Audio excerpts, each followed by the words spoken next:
Praise be to God. Today's meditation, I would like you all to recall different types of cries we have heard in our lives.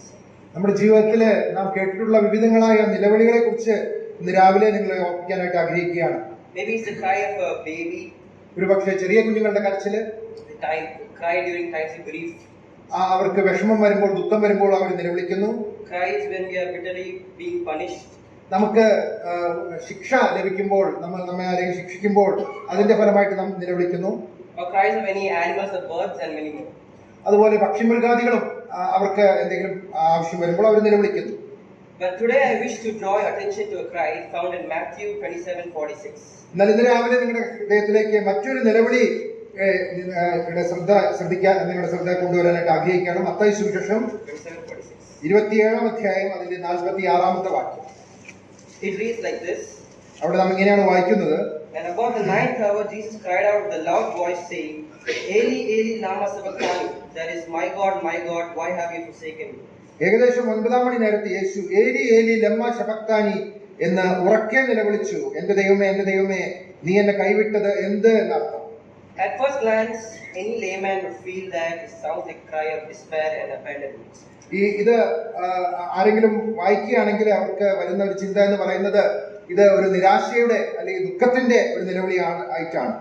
But for a believer in Christ who knows the complete story of Jesus Christ as recorded in the Word, knows that this is not a cry of defeat.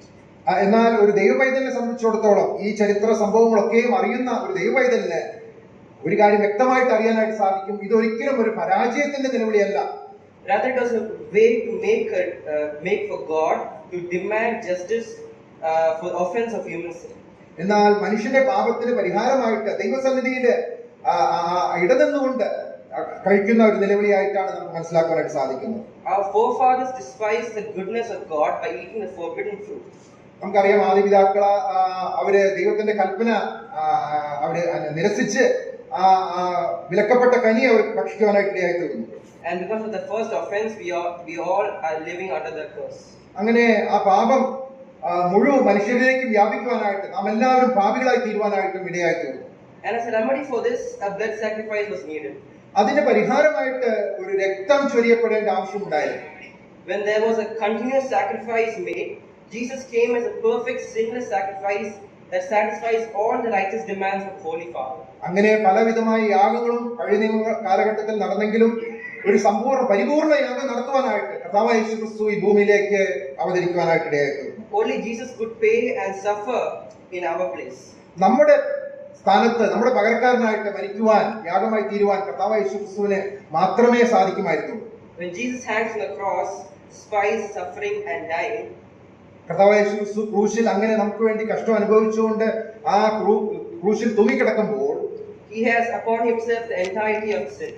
ആ പാപത്തിന്റെ ശിക്ഷ, പാപം മുഴുവനായിട്ട് അവന്റെ മേൽ ചുമത്തപ്പെട്ടു എന്ന് നാം വായിക്കുന്നു. God the Father cannot look upon sin, so he turns back and withdraws his favor. ആ പാപം കണ്ടുകൂടാതെ വണ്ണം പരിശുദ്ധനായ ദൈവം പുത്രനിൽ നിന്ന് തന്റെ ദൃഷ്ടിയെ മാറ്റുകയാണ്. The burden is now fully upon his son, and the reality of God's wrath for sin reveals itself in full. ആ പാപത്തിന്റെ ഭാരം മുഴുവനായിട്ട് പുത്രന്റെ മേൽ ചുമത്തപ്പെട്ടപ്പോൾ അത് വലിയ അതികഠിനമായ ഒരു പരിശോധനാ ഘട്ടമായിരുന്നു. Here is where Jesus cries out, my God, why have you forsaken me? ആ ഒരു സമയത്താണ് കർത്താവ് ഇങ്ങനെ നിലവിളിക്കുന്നത്, എന്റെ ദൈവമേ നീ എന്നെ കൈവിട്ടത് എന്ത്. In this moment there is a despair of death, but there is a terrible beauty in this death. അവിടെ മരണത്തിൻ്റെതായിട്ടുള്ള ഒരു ഭയാനകത നമുക്ക് കാണുവാനായിട്ട് കഴിയുന്നെങ്കിൽ തന്നെയും അതിലും ഒരു മനോഹരമായ ഒരു കാര്യം കാണുവാനായിട്ട് സാധിക്കുന്നു. It shows that God loves us by taking our place on cross and dying in our stead. നമ്മെ സ്നേഹിച്ച് നമുക്ക് വേണ്ടി നമ്മുടെ പകരക്കാരനായിട്ട് ക്രൂശിൽ നമ്മുടെ സ്ഥാനത്ത് യാഗമായി തീർന്ന കർത്താവായ യേശു ക്രിസ്തു. So this morning let's remind ourselves of the unique cry of our beloved Savior on the cross. നമുക്ക് വേണ്ടി ആ നിലവിളിച്ച നിസ്തുല്യമായ രീതിയിൽ നിലവിളിച്ച നമ്മുടെ കർത്താവായ യേശു ക്രിസ്തുവിനെ ഇന്ന് രാവിലെ നമുക്ക് ഓർക്കാം. Which shows that his pain and abandonment was real. ആ കർത്താവായ യേശു നമുക്ക് വേണ്ടി അനുഭവിച്ച വേദനയും ആ പിതാവിനാൽ കൈവിടപ്പെട്ടതും വാസ്തവമായിട്ട് കർത്താവ് നമുക്ക് വേണ്ടി കടന്നുപോയതാണ്. But yet this loving Savior thought about each one of us on the cross. He died in our place and made a way for our salvation. എന്നാൽ കർത്താവായ യേശു ക്രിസ്തു നമ്മെ ഓരോരുത്തരെയും സ്നേഹിച്ച് നമുക്ക് വേണ്ടി നമ്മുടെ പാപത്തിന് പരിഹാരം വരുത്തുവാനായിട്ട് ക്രൂശിൽ നമുക്ക് വേണ്ടി യാഗമായിട്ട്. The emblems of this table which we are about to partake do not proclaim a cry of defeat. ഈ മേശയിലിരിക്കുന്ന അപ്പവീഞ്ഞുകൾ നമ്മെ ഓർപ്പിക്കുന്നത് ഒരിക്കലും ഒരു പരാജയത്തിന്റെ ചരിത്രമല്ല. Rather, they proclaim a cry of great victory which our Lord accomplished on the cross. എന്നാൽ കർത്താവ് യേശു നമുക്ക് വേണ്ടി സാധിപ്പിച്ച വിജയത്തിന്റെ വലിയ നിലവിളിയാണ് നമുക്ക് ഈ അപ്പവീഞ്ഞുകൾ നമ്മെ ഓർപ്പിക്കുന്നത്. What looked like the greatest defeat became the greatest victory of all time. ഒരുപക്ഷെ ഏറ്റവും വലിയ പരാജയം എന്ന് ലോകം ചിന്തിക്കുന്ന കാര്യം ദൈവം അത് ഏറ്റവും വലിയ അനുഗ്രഹമായിട്ട് വിജയമാക്കി നമുക്ക് വേണ്ടി തീർത്തു. We are all now redeemed group of people gathered as this church. ഇന്ന് രാവിലെ വീണ്ടെടുക്കപ്പെട്ട ദൈവമക്കളായിട്ടാണ് ഇന്ന് രാവിലെ നാം ഇവിടെ കൂടിയിരിക്കുന്നത്. May we praise him and give him all the glory to the one who voluntarily endured the cross and its pain. നമുക്ക് വേണ്ടി തന്നെത്താൻ ക്രൂശ് അനുഭവിച്ച അതിന്റെ വേദന സഹിച്ച നമ്മുടെ കർത്താവിനെ ഇന്ന് രാവിലെ നമുക്ക് ഓർക്കാം. May God bless his daughters. ഈ ചിന്തകൾ ദൈവം നമുക്ക് അനുഗ്രഹമാക്കി തീർക്കുമാറാകട്ടെ.